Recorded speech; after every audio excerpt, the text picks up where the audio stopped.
This is the podcast that we ask our guests from in front and behind the camera, how did they get their foot in the door? What was the key to unlocking their success? What's their story?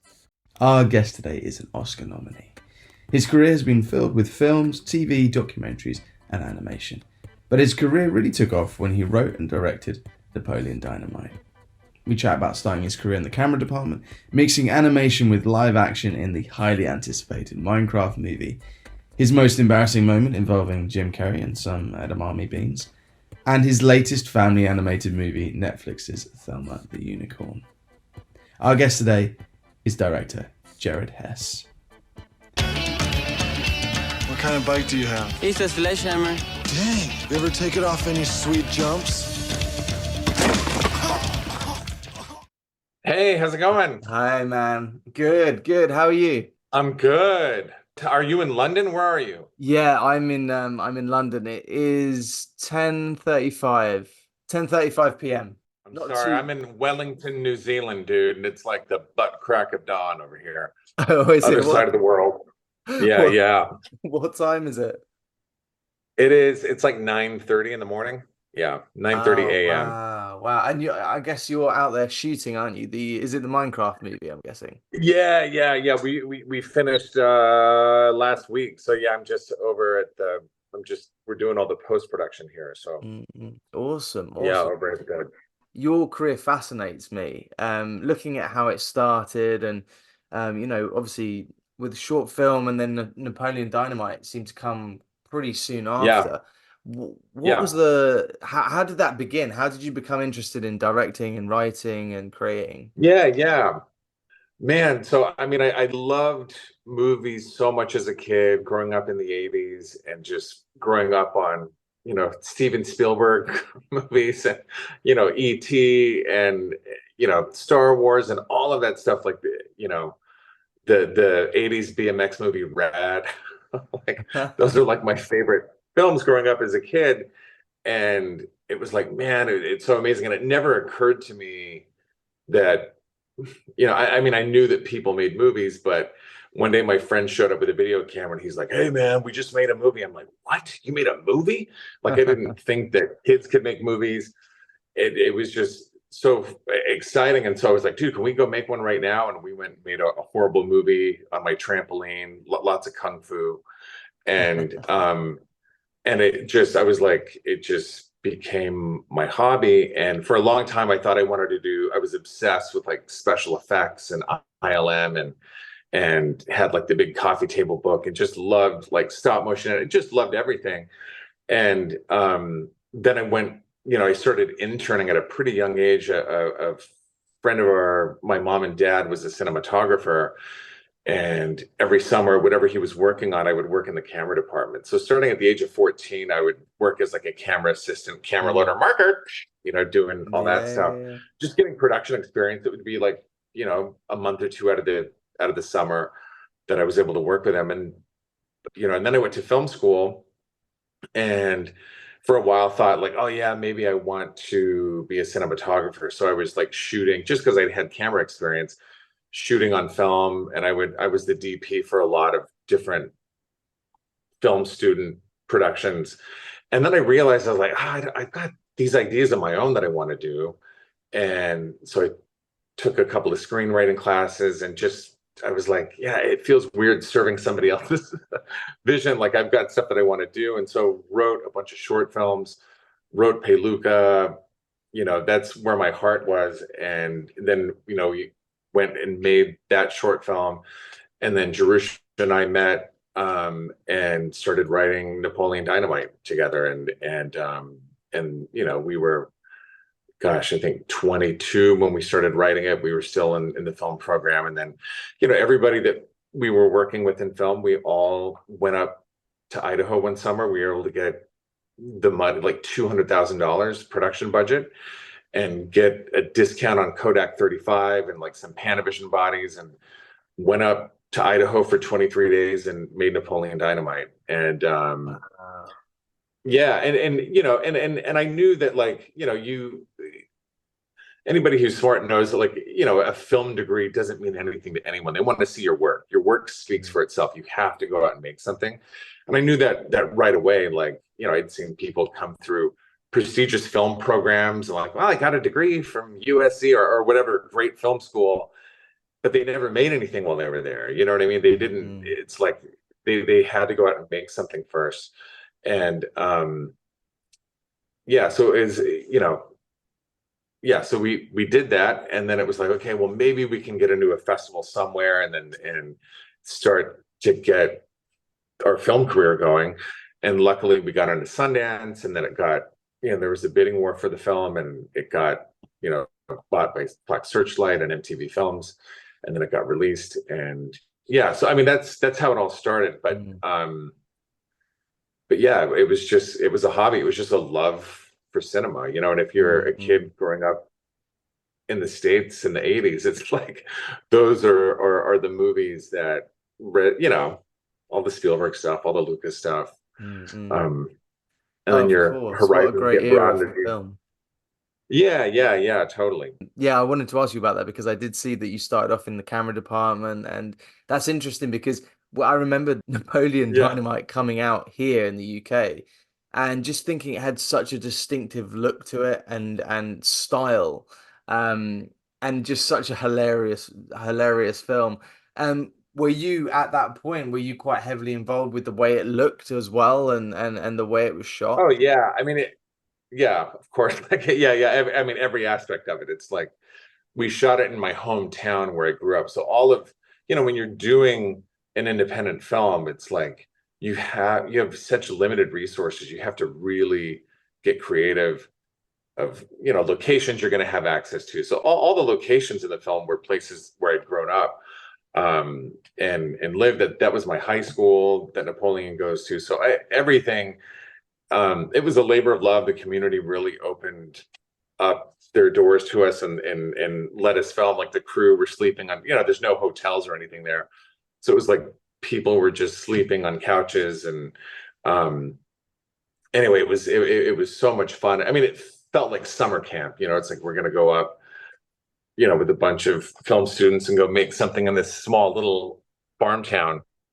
Um, but yeah, it's yeah. So all of those locations were picked, had been, in my head as we were writing the movie.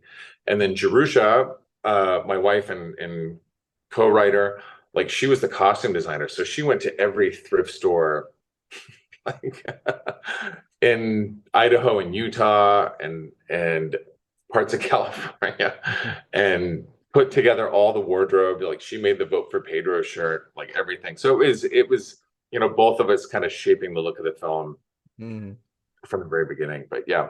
Was gonna say I'm a huge fan of that movie, and it's incredible you did it on such a low budget, and it sounds like it was a real family atmosphere and crawling together and getting everything put, and low budget Yeah, yeah, obviously. That's amazing because as you say about the costumes as well, they're so iconic now. Like, I can't yeah, really yeah. imagine it being any other way. And it's Right. amazing to think of, your wife going through all these thrift stores trying to find these items of clothing. Did you have any idea that it was going to turn into the huge success that it became? Was there any sort of inkling? No, I don't. Yeah, I don't think anybody ever can anticipate how something's going to resonate or not. Mm, And we were just making our first film, and we cared deeply about it, and everything that we were doing was a very deliberate decision. There was, really the only thing that was even semi-improvised in the film, just because you can't afford to improvise when you're shooting mm, 35 millimeter. It costs so much money, and so we had to be really specific about what we were shooting, and all of the dialogue. Like, every scene kind of had to be dialed in, and we had to commit to it before we shot it. So there's not a lot of improvisation in it. And yeah, but I think, the yeah, just, yeah, there's no way to anticipate what it would become. When we were shooting, though, I remember we had a bunch of high school extras when we were doing the high school scenes. mm, And during our lunch break one time, I remember overhearing a bunch of kids quoting some Napoleon dialogue that we had just shot. Like at lunch, they were over in a corner and they were like repeating what they heard. And I was like, at the time I was like, oh, well, that's a good sign. At least they think it's funny. You know what I Mm, mean? mm, mm, mm. Um, but they were quoting it, as we were shooting it, and that was promising. That was promising. What are you gonna do today, Napoleon? Whatever I feel like I want to do. Gosh. You can never know. It's almost like, you get these movies from the 80s with the catchphrases, and it's always the ones that people don't expect. And you hear later down Yeah. the line, you're like, oh, that was almost an accident that that line was in there or whatever. Um, No, totally. but in terms of you writing and directing, you did mention there that you didn't want to be a director for hire, and that it was, to be able to create your own world and write things and then be able to direct it yourself was a bit more interesting, and you have a bit more control there. You've done so many different things in your career now, but are you more focused on the scripts that you've written? Yeah, but I'm having so much fun collaborating. Um, I'm just look, I'm open to whatever the universe has in store. You know what I mean? Like, I don't want to say, oh yeah, I'd never, I've worked and directed other people's scripts, and it's like just whatever resonates, whatever.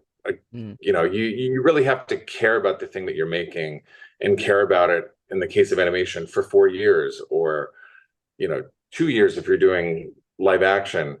Um, and so you just really have to care about it and love it. It has to speak to you on some level. So mm, whether that's something that's original, that comes from me or Jerusha, or something that comes from someone else, it doesn't matter. It's all the same. You just have to really love it and care about it.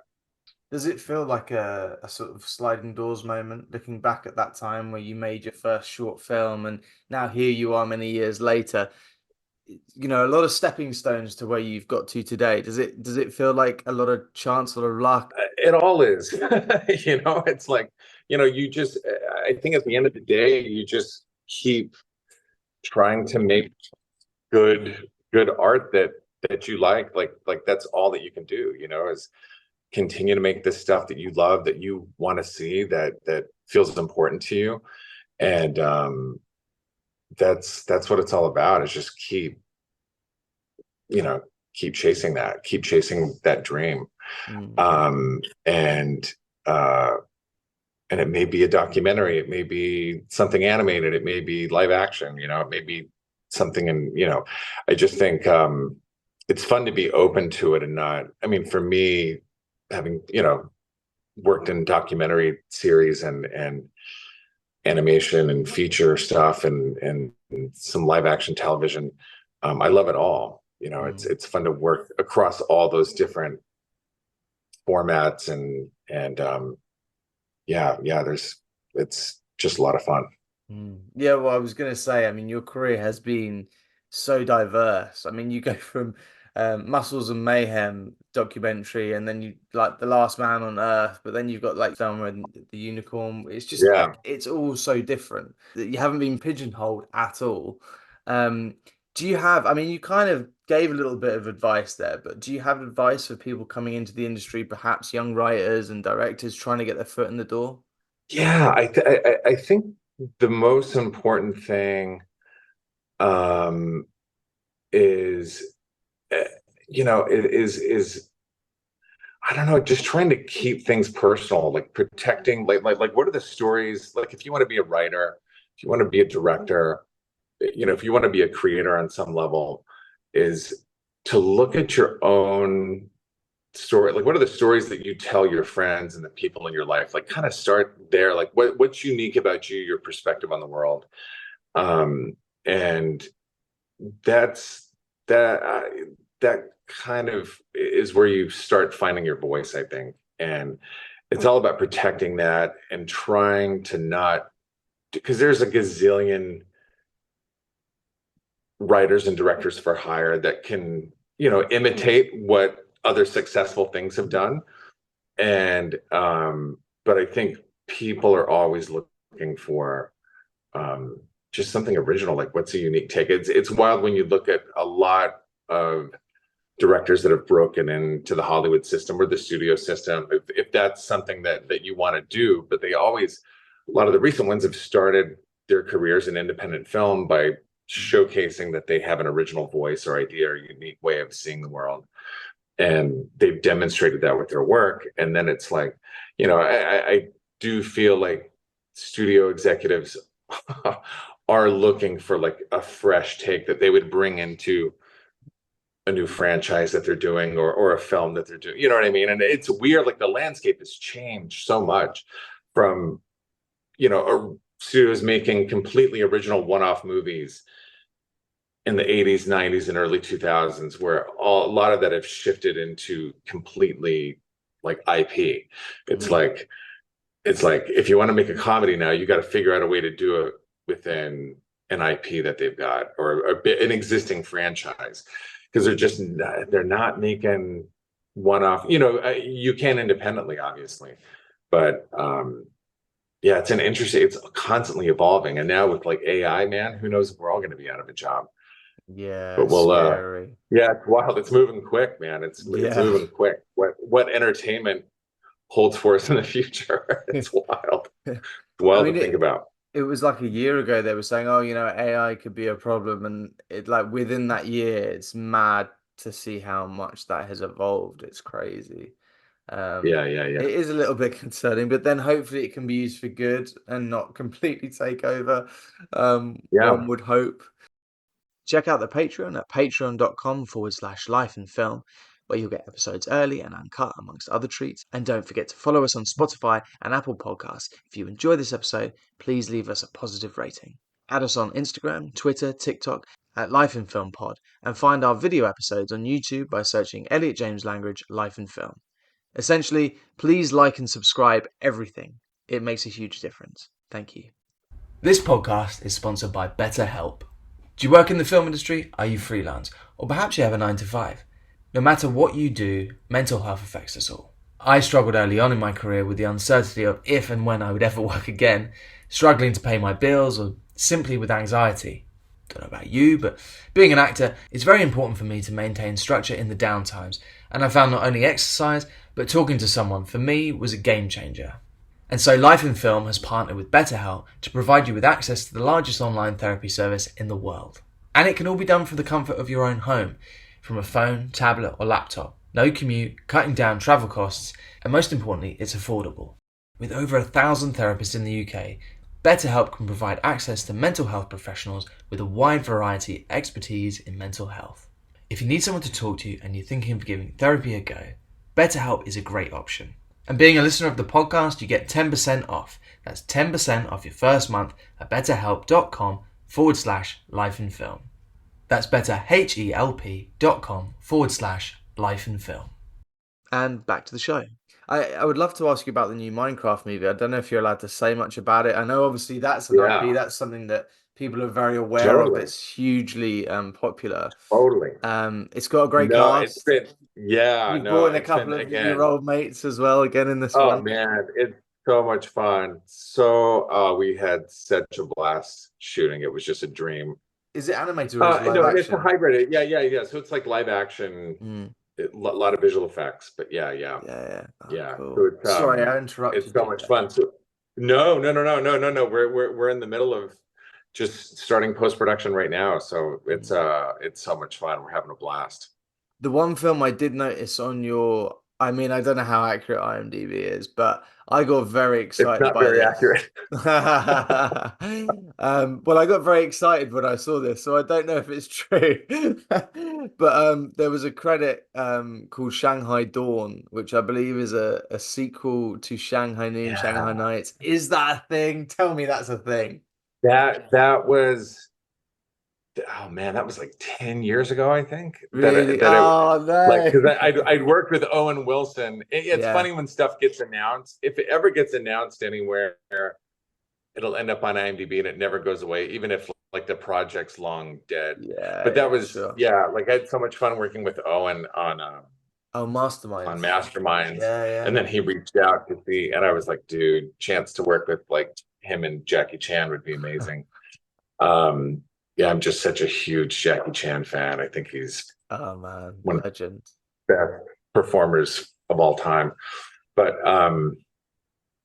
yeah, no. That's long Oh, it's gone. dead. It's dead. Oh man, when I saw it, I was like, yes! I was a massive fan Yeah, of those yeah, films as a kid. Oh well, hopefully one day that'll come back around. Yeah, I watched your new movie, and it's one of those. It's like a classic. Be careful what you wish for kind of tale. Amazing animation. Being a fan of your previous films and your previous work, this feels like something quite different for you. How did it? I mean, obviously you wrote it, but how did the yeah, whole yeah. journey start with this film? Yeah, so Aaron Blabey, the author, he'd written these amazing books, Pig the Pug and the Bad Guys graphic novels series. We were, our kids just loved his stuff, and he reached out to us through a common friend, that he was producing Bad Guys at DreamWorks with, and reached out to us and asked if we'd be interested in developing Thelma the Unicorn into a movie. We hadn't read the book, and he sent it to us, and we just fell in love with it. I mean, the themes just are so universal of self-acceptance and being a parent. It's like all of those things are so critical, like as your kids are growing up. And but it was a story that was told with a lot of humor, and the characters on every page are pretty outrageous and funny. There's a lot of detail that Aaron puts into everything, and we just loved it. So we're like, absolutely, we'd love to develop it. And it's a picture book. There's not a lot of pages, but the story and the themes are so clear. And so we wanted to protect all of that, but it was like, how do we expand it into a bigger movie? And we were like, it makes the most sense to make Thelma wanting to be like this music star, but nobody will hear her music because she's not the full package. At least that's what she thinks. Mm. And then the world reinforces that idea, and yeah, so we, that's kind of what we came up with. And then we just started building out the world with the characters, Vic Diamond and Peggy, and Otis was in the book. That's like, one of the main, that's her loyal kind of voice of support. And but then everything else we expanded and, came up with this wacky tale. But yeah, trying to stay true to the book for sure. It's a lot of fun, and it feels like it's perfect for Netflix, and it will be a huge success. Kids are going to love it. It's so bright and vibrant. It must have been a lot of fun to, with all these different characters and all the different voices, to put together a cast for this one. I noticed obviously there's a few people that you've worked with before, which I feel like is a Yeah, theme in your career that you bring people back in. Was yeah, it yeah. fun assembling this cast? Oh, absolutely. I mean, this is such a pandemic baby. I mean, we started this in 2020. So it was like, let's just go through the Rolodex and find out who's bored at home and wants to, voice record over Zoom. No, it's so much fun when you've had great experiences working with people and are able to do it again. It's like, that's what it's all about. And so it's so much fun to be able to work with Zach Galifianakis and Will Forte and Fred Armisen, Edie Patterson, and Jermaine Clement obviously is a good friend, and have him play Vic Diamond was awesome. He was always the muse for that character from the beginning. So He's such a great character. He feels yeah, like a yeah, real classic. I don't know if I can say this, a real classic Disney villain, even though and it's obviously. yeah, Do you know what I mean, though? Even though it's obviously not a totally. Disney film, but he feels like the Cruella de Vil of this. He fills that Um, archetype. Yeah, for yeah. sure. No, it's brilliant. Was there ever, I mean, because he's English, was that always the plan for it to be like an English? Yeah, yeah, definitely. Yes, yeah, to be like this power music producer dork ball, was the thing. And when it comes to something like this, obviously doing, the difference between live action and animation, as you say, you started this during the pandemic, so it's been a while, and it must be quite a slow process to, I guess, which comes first? Is it recording the voices, then building the animation? What is the process with something like this? Yeah, it's kind of a mix of both, but what generally that you do is you start, you'll you've got the script, and then you will launch a storyboard artist on a scene or a sequence and tell them what you're looking for. And then they go off, and 2 weeks later they come back with like 300 or 400 sketches that are, playing a sequence, and you put it into edit. And then a lot of the time, and I ended up doing the temp voice is called scratch. So like I would do Vic, or I would do Otis, or, and then we'd have, female members of the team voice the female characters. And it's all temporary. And then once you get that into a place where it's like, okay, the scene's working, it's good, then it's like, all right, let's call in the actors and let's have them, record it for real now. And then you take all that and ingest it. And then once that's where you need it to be, then finally you take the storyboards, the voice, records with the actors, and then you send it to be animated. So that's kind of the process. But before, it's like you're doing, scratch records and putting it in. Yeah, no, fair enough. It sounds like a very long process, and there must be a lot of sort of faith, because I guess at the beginning you're not 100% sure exactly how it's going to look. Yeah, no, it's initially too, you spend a lot of time getting the character designs and building, designing the world, the sets, the props, the characters, like every detail. And so we spent a lot of time with the character designs and making sure. And I had a lot of references, and Lynn had a lot of references, and we would share them with the art team, and they just did a knockout job doing that. But then when you get it animated, you're hoping that, oh man, are they gonna hit these moments? And we just had such an incredible team, and they were always just bringing such fun acting to each of the moments, and it was great. And you've just been recently nominated for an Oscar for Best Animated Short. Is this going to be a new trend in your career? I feel like that you've done this movie, and this was obviously started a long time ago. You obviously did the animated short. Yeah. You're obviously having a lot of fun with the animation side of things. I love it so much. I mean, it's been a long time coming, and it does feel like home. It's like just your ability to just create characters and worlds, and it's just so much fun. It's like, it's endless what you can do in animation. Most embarrassing moments, Yeah, this is kind of a funny story. So right after Napoleon Dynamite came out, I took a round of like actor meetings, people that had seen the film and wanted to meet. And one of my first ones was with Jim Carrey, and he was on the set of, I think he was shooting Fun with Dick and Jane. I think that's what it was. And went out to meet with him. And obviously I was so starstruck, just such a big Jim Carrey fan. And we met and had lunch, on set, outside of his trailer. And big old nice spread, and I started munching down on what I thought were green beans, and I was just like, man, chewing on them, gagging them down. I was like, man, these have a real tough husk on these things, and I was just crushing them. And Jim was like, dude, what are you doing? I'm like, I'm just eating these green beans, and I was like gagging it down. He's like, buddy, those aren't green beans, that's edamame. I'd never had edamame in my life. And I was just eating everything. So I had like all this husk, and I was just gagging it down. Anyway, it was an embarrassing moment. Oh my God. This kid from Idaho, someone like that as eating well.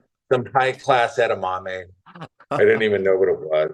Amazing. It's not very embarrassing, but it's high stakes with Jim Carrey watching you do it though. High stakes, trying to look cool in front of like a comedic powerhouse, and I'm choking on some edamame husk. I love that. Well, I think that's a great way to end our chat. And again, thank you so much, and all the best with the movie, man. I think it's on Netflix, and kids are gonna love it, and it's a great film for the family. So all the best with it, man. Awesome. Thanks so much. All right, take care, man. All the best. All right, take care. We'll see you. Thank you to our guest Jared, and thank you to his team at Narrative PR. As always, thank you to our sponsor, BetterHelp.